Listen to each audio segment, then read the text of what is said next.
Hey, it's me. In the Bible, it says not to make an image of God. Many people think this means we should not draw or sculpt God, but the deeper meaning points to our inner picture of God. All of us grow up with certain ideas and emotions that shape how we see the highest power. These feelings often come from childhood when we first struggle with authority. We learn that God is the highest authority of all, so we tend to put our experiences with parents, teachers, or other authority figures onto God. So if, when we were young, your parents or caregivers seemed strict or unfair, you might feel deep down that God is punishing or harsh. If your parents gave you everything you wanted, you might see God as someone who spoils you and never asks for responsibility. Most people experience a mix of strictness and softness, which can lead to confusing beliefs about God, seeing God as both a scary ruler and a loving parent. These hidden images of God can affect your whole life. You might be afraid of God but not know why, or you might give up on believing in God because you can't accept the unfair monster you sense deep inside. You might expect God to solve your problems for you without you making any effort. None of these views match the truth of what God is really like. So to heal this, you first need to find and understand your hidden ideas about God. Think about how you reacted to authority as a child. Were you afraid, rebellious, or did you try to please people? Do you expect life to be unfair?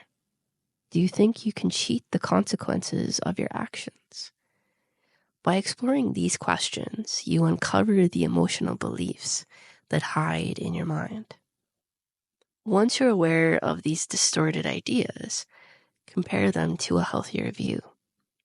Realize that these old images are false, and be patient.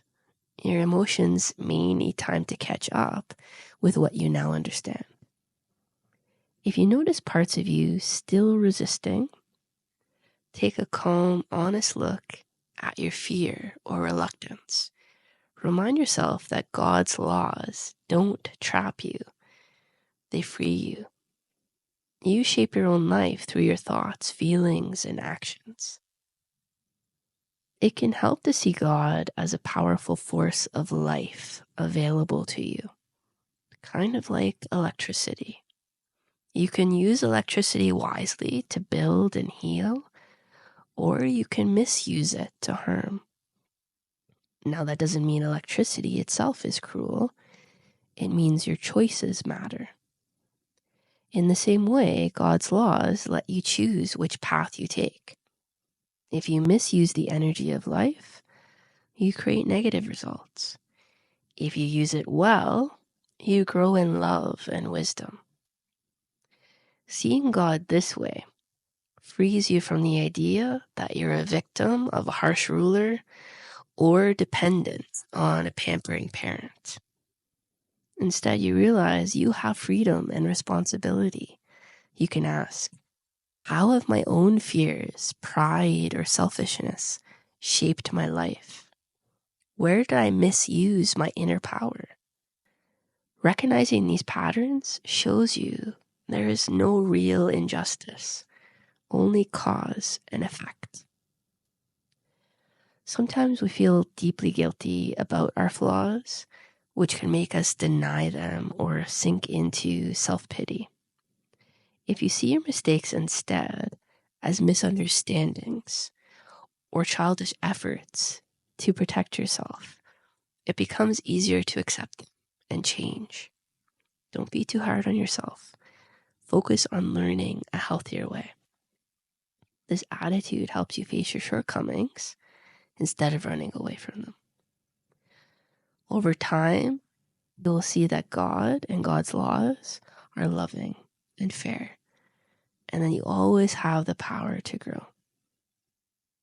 When you let go of your old false images of God and replace them with the understanding that you are free and responsible, you gain trust in life. You realize you are never truly stuck and that you can use your life force for harmony instead of conflict. That, my friend, is the path to real inner peace. Love you. Connect soon.